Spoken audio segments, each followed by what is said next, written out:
artigo muito interessante aqui, publicado hoje, no Estadão, na coluna Estado da Arte, que eu acho que representa muito de algumas inquietações, inclusive aproveitando o gancho aqui do último vídeo que eu fiz aqui sobre Jones Manuel, que tem algumas questões relevantes que devem ser colocadas em consideração sobre supostos, e é um tema, na verdade, que eu já tratei aqui inicialmente, sobre a questão da esquerda radical, ali de forma mais superficial e sucinta, mas alguns pressupostos daqueles que se intitulam enquanto esquerda radical, que se intitulam como antirracistas ou antifascistas, ou anti-homofobia e etc., quando por muitas vezes termina por reproduzir aqueles que eles dizem combater. Eu acho que esse texto ele tem muito a nos dizer sobre esse tipo de questionamento, apesar de eu discordar de alguns trechos dele aqui, né? Mas é interessante a gente ler. O texto diz o seguinte: houve uma mudança muito grande no discurso dos movimentos feminista, negro e gay das últimas décadas, que já não é tão fácil saber o que dizem. Uma parte desses movimentos preserva o vocabulário e reivindicações herdadas da geração anterior.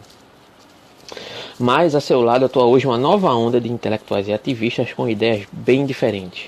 Essas mudanças foram tão radicais que algumas das teses centrais de líderes negros, gays e feministas do passado são hoje abertamente tidas como racistas, homofóbicas e misóginas. Além da inaceitável confusão que isso causa, prolifera nesse meio uma quantidade tão grande de bizarrices intelectuais e morais que penso estar na hora de dizer basta. Vou dar um exemplo aqui no artigo do que ele quer dizer com isso, de algumas afirmações anteriores de alguns líderes desses movimentos que são consideradas hoje em dia totalmente abjetas, né, por esse novo movimento antirracista, anti-homofobia e etc. Né? Então, nas décadas de 60 e 70 reivindicava-se igualdade de tratamento e oportunidade, sem discriminação de sexo, gênero, cor de pele. No seu discurso mais famoso, Martin Luther King Jr. sonhou para seus filhos com a nação onde eles não seriam julgados pela cor de sua pele, mas pelo conteúdo de seu caráter. Seu ideal inclusivo e baseado em conceitos universais de humanidade e cidadania seria cego para a noção de cor de pele. Hoje em dia, esse mesmo ideal é tido como racista pela nova geração intelectual de militantes, como por exemplo o Ibram Kendi, que escreveu: a ideia comum de alegar a cegueira para a cor da pele é semelhante à noção de ser não racista. Do mesmo modo que o não racista, o indivíduo que é cego para a cor da pele extensivamente, ignora raças, não enxerga o racismo e acaba caindo no racismo passivo. Eis a primeira bizarrice, segundo o escritor do artigo, né? O principal líder negro mundial dos últimos 100 anos, verdadeiro ícone moral de nosso tempo, de nossos tempos, foi um racista, segundo Kendi. O que é que consiste aqui? Eu quero fazer alguns comentários sobre isso. Existe uma noção que é factível e é facilmente verificável, que é a noção de racismo estrutural, que se dá, segundo Silvio de Almeida, através de algumas representações econômicas, representações jurídicas e representações sociais. Isso muito vagamente aqui falando, né? Então, o racismo estrutural, ele se manifesta não só a partir de uma deliberação particular do indivíduo, mas sim de toda uma contextualização que leva aquela sociedade a se comportar de uma maneira excludente, né? Só que aqui é um pouco diferente a crítica do que o Rogério Severo está tratando, porque a partir dessa noção de racismo estrutural, que é factível, que é verossímil, que é correta na minha interpretação, existe uma generalização a partir de um comportamento individual de qualquer indivíduo que esteja incluso, né, nesse aspecto de sociedade, que reproduz o racismo estrutural, segundo Silvio de Almeida, em sua normalidade. Ou seja, em sua normalidade isso quer dizer que o próprio sistema jurídico, econômico, social depende do funcionamento dessa exclusão de indivíduos que são identificados como pertencentes a essas minorias, certo? Para que o próprio sistema continue funcionando necessariamente em seus aspectos lucrativos, em seus aspectos normais, no sentido operacional de reprodução da sociedade capitalista. Só que, ao mesmo tempo, a crítica do artigo aqui se coloca diante de uma determinada perspectiva. É como se, pelo fato do indivíduo se encontrar incluso nesse mesmo contexto do racismo estrutural, econômico, social, político e jurídico, ele automaticamente pudesse ser identificado como racista e automaticamente ele tivesse que se redimir de algum tipo de pecado original através da inclusão. Ou seja, ele cita aqui até posteriormente um livro de Jamila Ribeiro, Pequeno Manual Antirracista, que parte do pressuposto que é impossível não ser racista sendo criado em uma sociedade racista. O que eu discordo em termos disso aqui, né? O que é que eu discordo? Eu discordo que necessariamente o indivíduo que é constituído a partir de uma sociedade racista seja racista, por mais que ela relativize isso no contexto de reproduzir comportamentos inconscientemente que são racistas, certo? Sim, por vezes podemos reproduzir comportamentos que são necessariamente de origem racista, mas isso não quer dizer que eu seja racista em si. Isso cria um espaço, ou uma falta de espaço de diálogo, que se torna muito mais um distanciamento, como eu já tinha mencionado lá naquele vídeo anterior, entre a própria pauta da esquerda, que se pretende, de certa maneira, ser conscientizadora desses tipos de reproduções inconscientes, certo? Da sociedade, que são racistas, porque se torna um tom acusatório. Você intitula os indivíduos antes de qualquer coisa como racistas e pronto, e acabou. Apesar da sociedade ser necessariamente racista, mas são dois níveis aqui. É o nível do indivíduo estar reproduzindo aquele determinado racismo porque ele é racista de fato, ou por conta de um comportamento social e de uma estrutura social que é racista estruturalmente, e que o indivíduo termina reproduzindo isso, mas não é racista enquanto adesão do racismo, sabe? É um pouco complicado aqui essa noção. Então, outro exemplo que o autor dá referente aos aspectos biológicos, né? O autor do artigo, aos aspectos biológicos que estariam ligados à homossexualidade. Que no início dos anos 80 havia uma onda de entender que a homossexualidade estaria ligada a pressuposições ou inclinações genéticas que seriam inatas por parte da biologia e da psicologia. Hoje em dia, muito por conta da influência do pensamento, creio eu, das relações de poder, por questões da noção biopolítica, de distorções, de certo modo, do pensamento Foucaultiano das relações de poder, se entende muito mais essa relação do sexo com o gênero através dessas dessas dominações, através da relação da interpretação social de como o indivíduo se enxerga, do que referente à inclinação que ele pode ser direcionado através da sua indumentária, biológica, né? Só que eu não concordo nem discordo completamente dessa acusação que ele faz, nem do posicionamento dos indivíduos, mas entendo dos indivíduos que se colocam como constituídos socialmente a partir de uma não relação direta com sua indumentária biológica. Mas o que é que eu penso nesse sentido?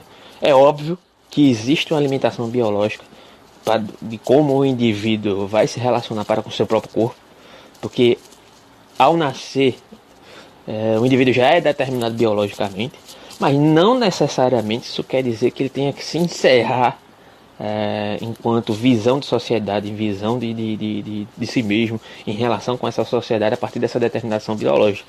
Mas essa determinação biológica vai influenciar de algum modo a relação que esse indivíduo tem com o contexto social. Mas aqui ele critica que inicialmente,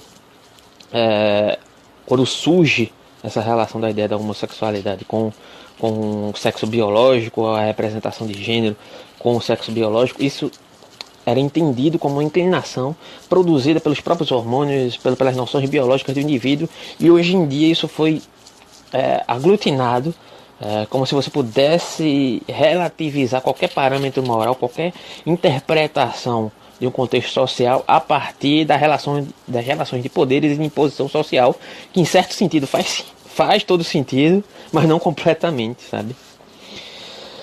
E aqui só para resumir, para não ficar muito complexo, muito grande esse vídeo aqui, é justamente isso, né?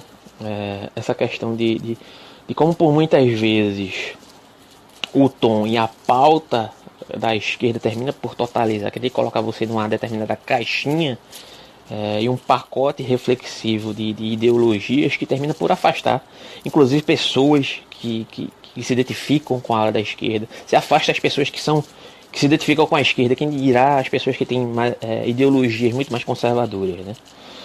Ou seja, esse tipo de comportamento totalizante, aqui a acusação que o autor faz aqui é praticamente um anticientificismo que nega completamente a ciência, que nega as noções de realidade em contraposição às noções afirmativas em relação a noções que podem ser entendidas como verdade nessa relação científica, que termina por relativizar praticamente a partir desse parâmetro de poder quase tudo nesse aspecto social, e que causa um estranhamento não só das pessoas que têm visões mais conservadoras, mas das próprias pessoas que fazem parte desses movimentos, e isso pode trazer e traz consequências de afastamento, certo? Enquanto há uma negação completa, quase que religiosa, certo?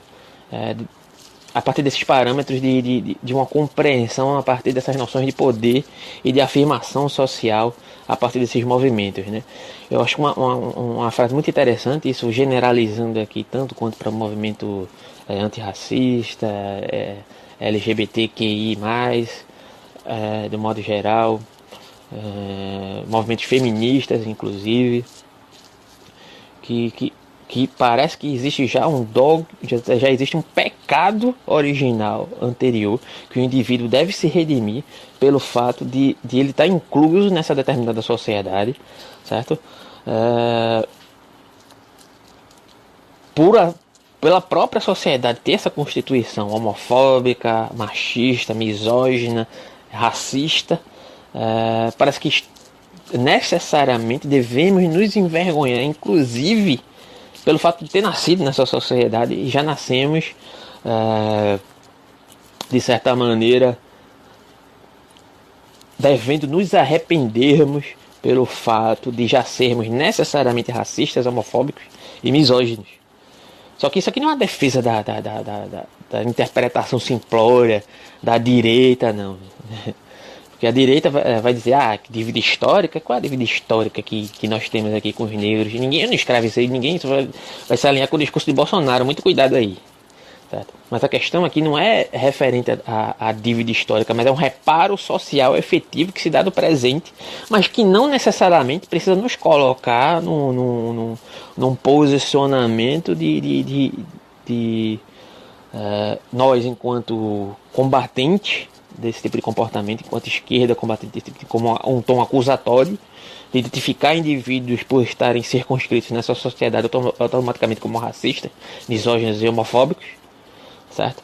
E também nós, enquanto constituintes dessa mesma sociedade, também não precisamos nos sentir culpados por automaticamente sermos indivíduos decaídos a partir dessa noção de um suposto pecado original da sociedade machista, homofóbica, misógina, que necessariamente são comportamentos que têm que ser combatidos, mas talvez esse modo de interpretar essa visão esteja nos levando muito mais para longe do combate a esse tipo de comportamento do que efetivamente para combatê-lo.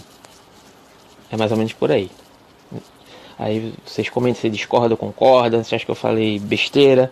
Mas assim, eu acho muito interessante o posicionamento aqui desse vídeo, porque ele levanta questões que muitas vezes se tornam tabus e se tornam motivo de afastamento das pessoas justamente dessas pautas, certo? Que é considerada coisa de esquerdista,